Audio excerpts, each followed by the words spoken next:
أعوذ بالله من الشيطان الرجيم. بسم الله الرحمن الرحيم. الحمد لله رب العالمين، والصلاة والسلام على رسول الله وعلى آله وأصحابه أجمعين. أما بعد، Rabbi shrah li sadri wa yassir li amri wahlul 'uqdatam min lisani yafqahu qawli. Allahumma rabbi adkhilni mudkhala sidqin wa akhrijni mukhraja sidqin waj'al li min ladunka sultanan nasira. Rabbi a'udzu bika min hamazatis syayatin wa a'udzu bika rabbi ay yahdurun. Assalamualaikum warahmatullahi wabarakatuh.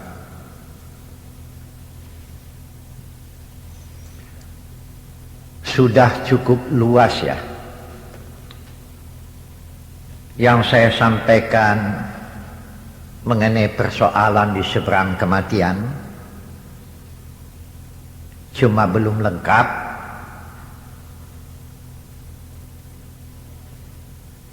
Pada waktu ini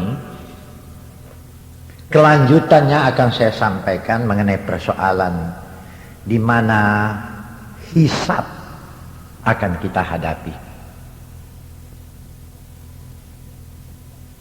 Yang dihisab ini orang mukmin. Kalau orang yang syirik, ini hisab tidak ada lagi buat dia. Langsung saja, walaqad zara'na li jahannama.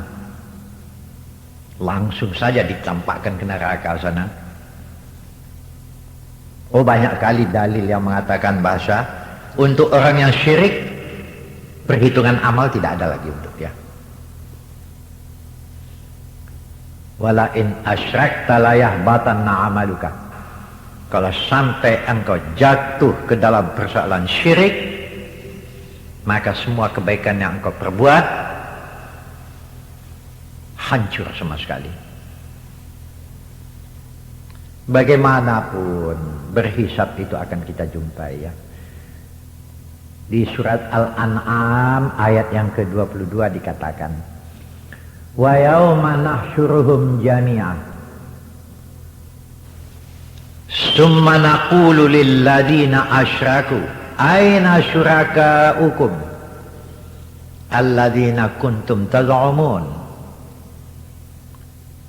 Ingatlah ya, pada satu hari yang Allah kumpulkan kamu semua,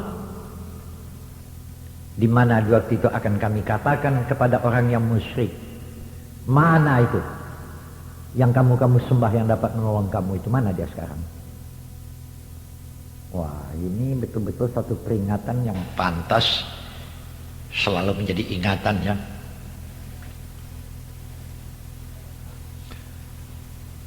Di dalam surat Al-An'am ayat yang ke-30, ke-31 itu dikatakan lagi, walau tara idh wukifu ala rabbihim qala alaysa hadza bil haqq qalu bala wa rabbina qala fazuqul azaba bima kuntum takfurun qad khasira alladhina kazzabu bi liqa'illahi hatta idza ja'atkumus sa'atu baghtatan qalu ya hasratana ala ma farratna fiha wa hum yahmaluna awzarahum ala zuhurihim ala sa'a ma yazirun. Saya ingatkan kembali ya dengan ayat ini. Alangkah hebatnya kejadian pada waktu itu. Kamu lihat di mana mereka yang berada di hadapan Allah Tuhan mengatakan, apakah hari ini tidak menjadi kenyataan kebenarannya? Mereka menjawab, benar, demi Tuhan kami. Lalu Tuhan katakan, rasakan oleh kamu azab akibat daripada kamu tadinya tidak mau tahu. Aduh, penyesalan yang luar biasa di waktu itu ya. Itu jangan tertipu dengan kehidupan dunia ini. Memang syafaat Nabi ada. Di antara syafaat Nabi itu kita jumpai di dalam riwayat Imam Bukhari. Hadis ini dari Abi Hurairah. An Abi Hurairah annahu qala qila ya Rasulullah man as'adun nasi bi syafa'atika yaumal qiyamah. Qala Rasulullah sallallahu alaihi wasallam laqad zanantu ya Aba Hurairah alla yas'alani an hadzal hadis ahadun awwalu minka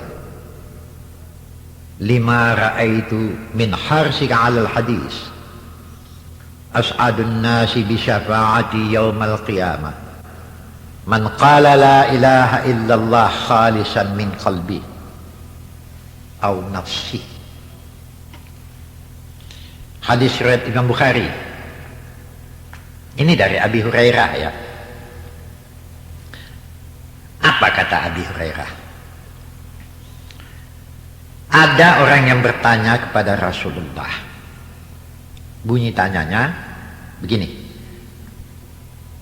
Ya Rasulullah, siapakah orang yang akan mendapat syafaat engkau nanti pada hari kiamat? Jawab Rasulullah, sesungguhnya aku kira belum ada yang menanyakan aku dalam hal ini seorang pun. Engkaulah ya Aba Hurairah orang yang pertama menanyakannya. Aku lihat engkau sungguh tamak dengan hadisku.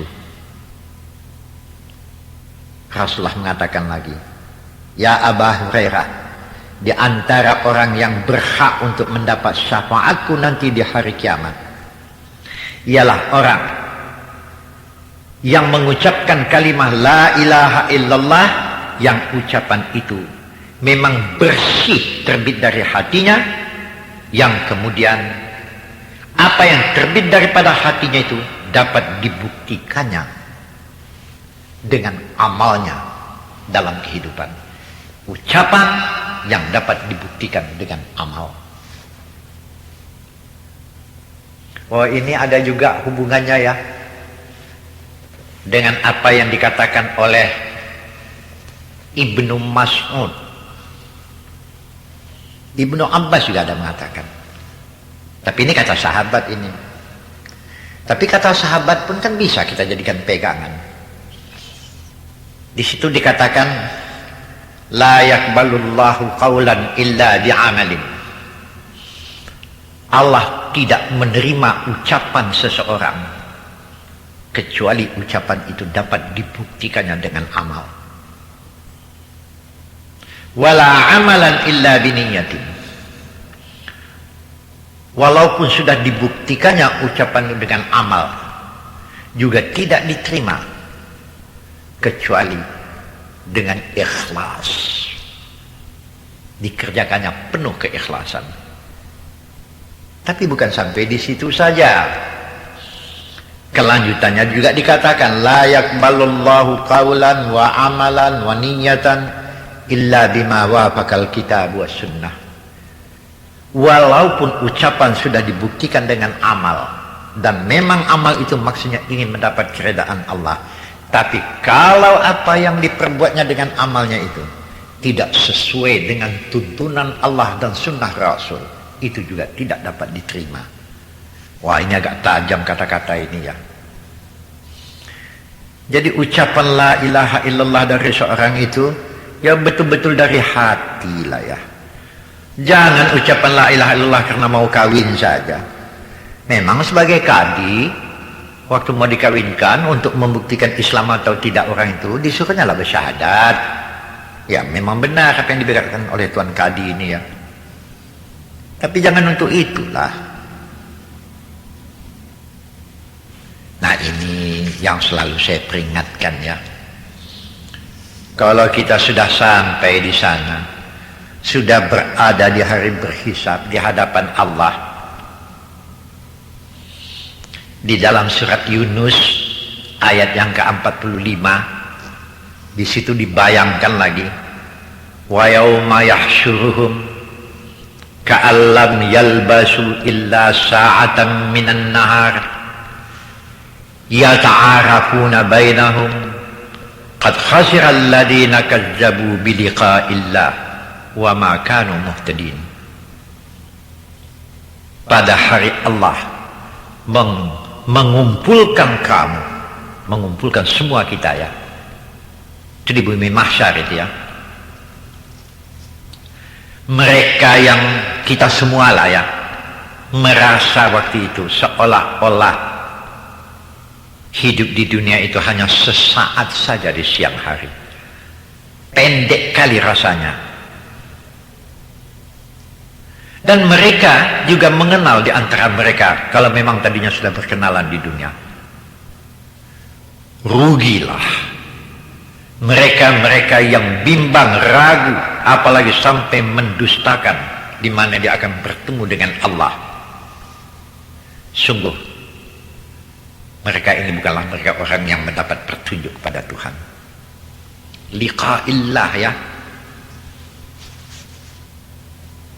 Pernah ada di antara sahabat yang bertanya ya kepada Nabi, ya Rasulullah, apakah kita akan bertemu dengan Allah nanti? Jawab Rasul di waktu itu, kalau kalian melihat terbit matahari di waktu pagi dengan cerah, apa masih bimbang kalian? Begitu jelas matahari yang terbit yang kalian lihat itu. Enggak, jelas kami lihat itu. Apalagi kata Nabi, apa kalian masih bimbang melihat bulan penuh 14 hari yang tidak awan satu pun yang melindunginya, sikit pun tidak ada awan yang melindunginya? Ragu kalian itu melihat bulan yang macam itu cerahnya? Tidak. Begitu jelasnya kalian nanti melihat wajah Tuhan. Ya Allah, tapi siapa orangnya nih yang berhak untuk bertemu berjumpa dengan Allah? Ini menengok manusia-manusianya nih. Kalau sampai menggadaikan imannya di dunia ini, tak adalah. Sebab itulah di surat Yasin ya, ada dikatakan di antara manusia itu mengatakan, qalu ya wailana memba'asana min marqadina hadza ma wa'ada ar-rahman wa sadaqal mursalun. Itu di surat Yasin ya, di ayat yang ke-152. Apa kata mereka tatkala mereka sudah dibangkit? Oh celaka kita. Siapakah gerangan yang telah membangkitkan kita dari tempat tidur kita? Maksudnya dari kubur ya. Inilah hari yang dijanjikan oleh Allah, menjadi kenyataan apa yang telah disampaikan oleh Rasul-Rasul Tuhan. Oh, apa yang tak menjerit di waktu itu? Wa inna sa'ata atiyatun la raiba fiha. Tidak ada keraguan lagi ya. Tapi tidak usah khawatir ya. Kalau kita memang sudah bersiap dari sekarang, jelas ya di dalam Quran, di surat Taghabun, di antaranya di surat Taghabun, yauma yajma'ukum liyaumil jam'i zalika yaumut taghabun wa may yu'min billahi wa ya'mal salihan yukaffir anhu sayyi'ati wa yudkhilhu jannatin tajri min tahtihal anhar khalidina fiha abada zalikal fawzul azim. Lihat ini di surat Taghabun ayat yang ke-9 ya. Pada hari waktu mereka berkumpul di bumi mahsyar untuk berhisab, memang hari yang kacau balau lah di waktu itu ya. Ngeri lah. Tapi orang yang beriman dengan Allah, kemudian imannya itu dibuktikannya dengan amal saleh, Allah ampunkan dosanya di waktu itu. Jadi tidak usah khawatir ya. Tapi betul-betul lah, di manalah manusia yang tidak bikin salah Ustadz. Memang betul ada orang yang mengatakan begitu, saya juga mengakui. Tapi kalau orang itu beriman, senantiasa bersujud kepada Tuhan, kalau kesalahan itu karena silap, karena lupa, karena terpaksa, itu otomatis mendapat keampunan dari Tuhan. Jadi tidak usah bimbang lagi. Pada hari berhimpun semua kita ya. Jadi mudah-mudahan saja dapat menggugah hati apa yang saya sampaikan. Bagi orang yang beriman jelas dikatakan walal akhiratu khairul laka minal ula. Akhirat lebih baik daripada dunia ini. Cuman mau percaya atau tidak itu saja. Lebih baik. Itu maka selalu saya menggugah hati kaum muslimin ya, melalui kaset saya ini. Tidak usah takut mati, bersiap. Apa yang dikhawatirkan? Bahkan kalau sudah sampai di sisi Tuhan, apalagi sudah masuk surga. Peristiwa surga belum saya ceritakan lagi ya, nanti ada waktunya.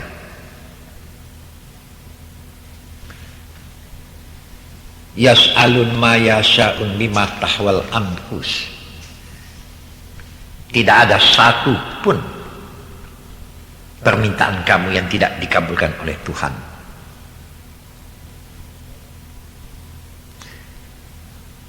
Nah, dengan semua peringatan-peringatan saya ini, mudah-mudahan jangan menjadi orang peka lah ya.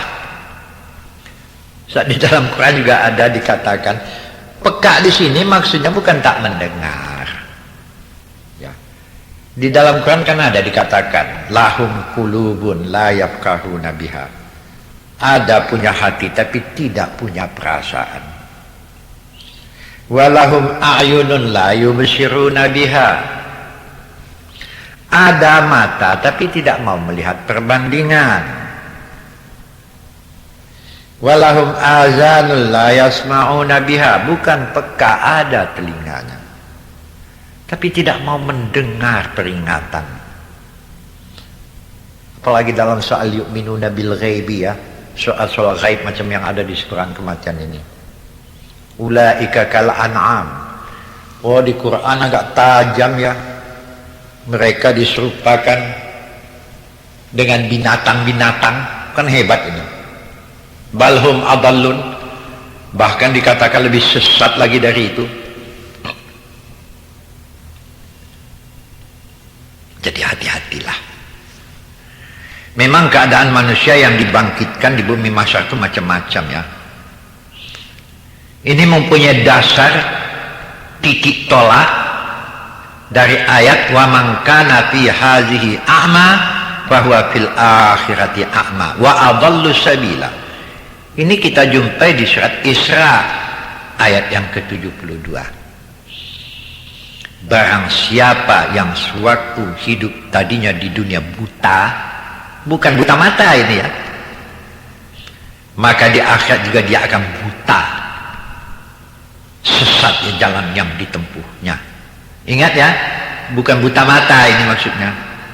Tidak mau melihat yang benar, tidak memperdulikan yang hak.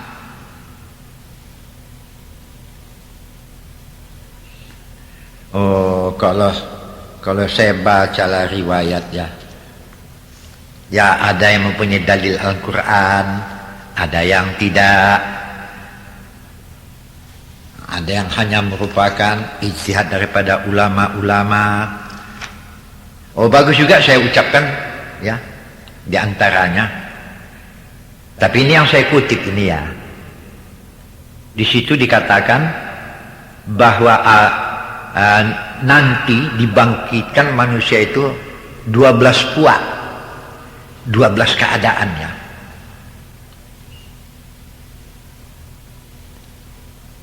Di riwayat itu dikatakan begini.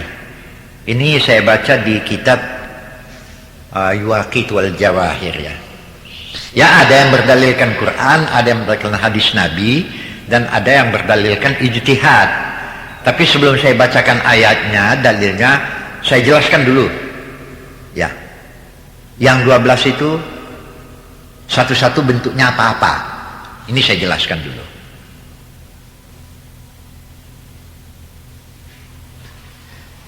Di situ dikatakan ada mereka ini yang dibangkitkan atas bentuk kera macam monyet.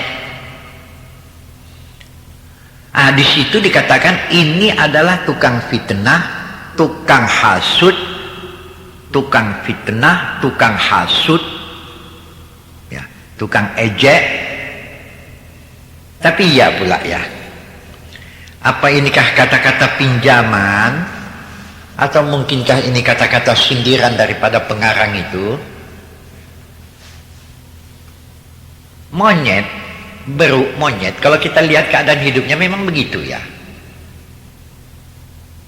Cobalah nanti di rumah tuan-tuan, di masjid pun jadi, taruh di halaman masjid itu seekor monyet. Siapa saja yang dilewat, diejekkannya oleh monyet itu, dicibirkannya itu. Coba lihat. Ya memang begitu watak monyet. Lewat orang buruk, itu dicibirkannya juga itu. Ya. Diangkat-angkatnya pelupuk matanya, mulutnya dilewek-lewekkannya, diapanya? Dilebarkannya mulutnya itu, mengejek. Yang buruk lewat begitu juga. Orang cantik lewat begitu juga dibikinnya. Barangkali ini kata pinjaman ya. Ini manusia tukang ngejek nih. Monyet nih, memang iyalah pula sifat monyet. Tapi hakikat yang sebenarnya macam mana? Wah inilah kita yang sukar ya. Apa hakikat yang sebenarnya dengan pendapat ini? Sukar. Di situ juga dikatakan yang kedua, itu katakanlah dibangkitkan mereka dalam bentuk rupa babi katanya.